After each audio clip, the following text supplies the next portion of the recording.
Last question before we open it up to the students is, you talked about building Better LA and your involvement there. And a lot of the things that make you unique as a football coach is the way you've integrated yourself into our home and into our neighborhood. You could just be a hell of a football coach, and you are. And people will judge you on wins and losses, and that'd be great. Be a big part of SC. Why is it important for you to do more than that and find a way to serve others? And tell everyone here about A Better LA. Okay, it's important to do whatever you can do because we only have so much time here, you know, and I want to try to, you know, be as helpful and as compassionate and as time allows, you know, and there's a lot of time, you know, and football is a huge job. Everybody that runs their companies, they've got huge jobs, they know, and all that, but, you know, but if your heart, you know, sends you the message that there's things that you can do and you just have to find an energy and a way to do it. What happened was years ago, there was on Monday morning, it was Notre Dame, as a matter of fact, was driving in on Figueroa, and the report came on the radio that 4 kids or something got killed over the weekend. On Tuesday, there was 3 more kids got killed in related incidents, and then there was 2 more. There was 11 kids got killed by Thursday on this kind of, you know, back and forth interaction in the streets. And I called a friend of mine and said, you know, we always talked about doing something special. This is it. We got to try to save some kids' lives. This is crazy. And that's when the Better LA was born. And the thought that I had right from the beginning is that somebody's calling these shots. Somebody in the streets or in garages or back alleys is telling kids, you know, okay, we got to knock this guy off. We got to do this or whatever. You know, these guys are getting in our way. We need them eliminated. And somebody was calling the shots to tell people to kill other people. You know, and it was kids killing kids. And I thought if we could find a way to get to those guys, we might be able to have enough language and enough, you know, energy to maybe turn one kid. And if we turned one kid and helped save somebody's life, then we were doing good work. And so it just started like that.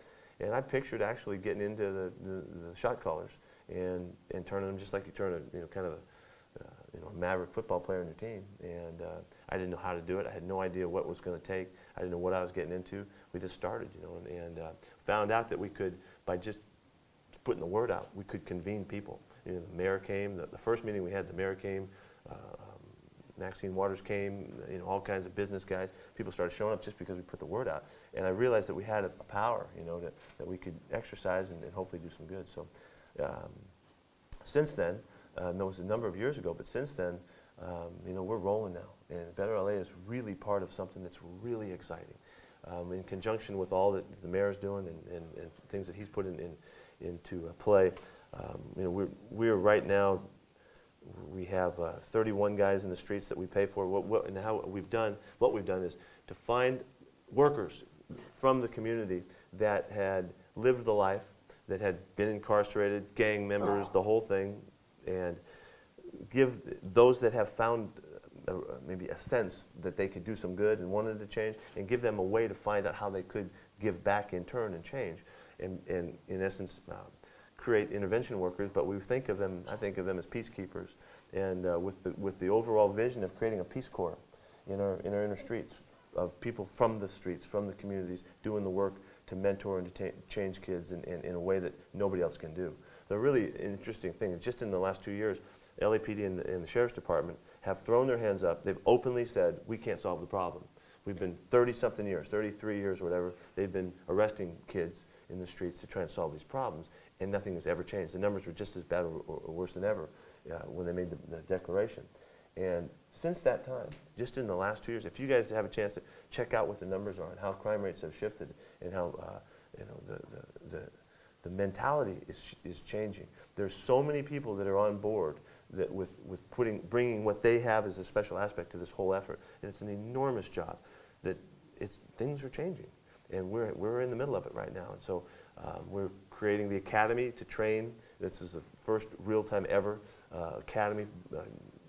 Sponsored by the mayor's office through Jeff Carr's gang reduction office, and Better LA is not only part of that process, but also paying for a big portion of it in the money that we raise.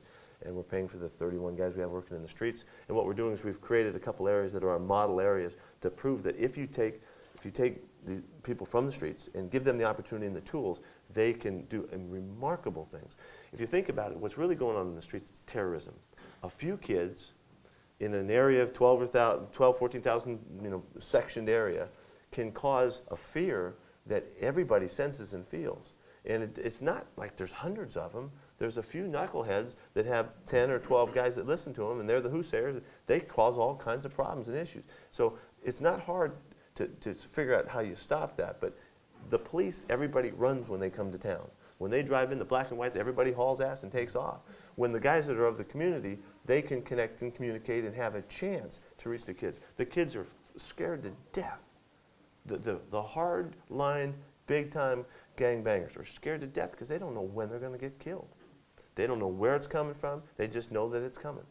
And so they live in tremendous fear. And so they are vulnerable, or in a sense susceptible, to a way out.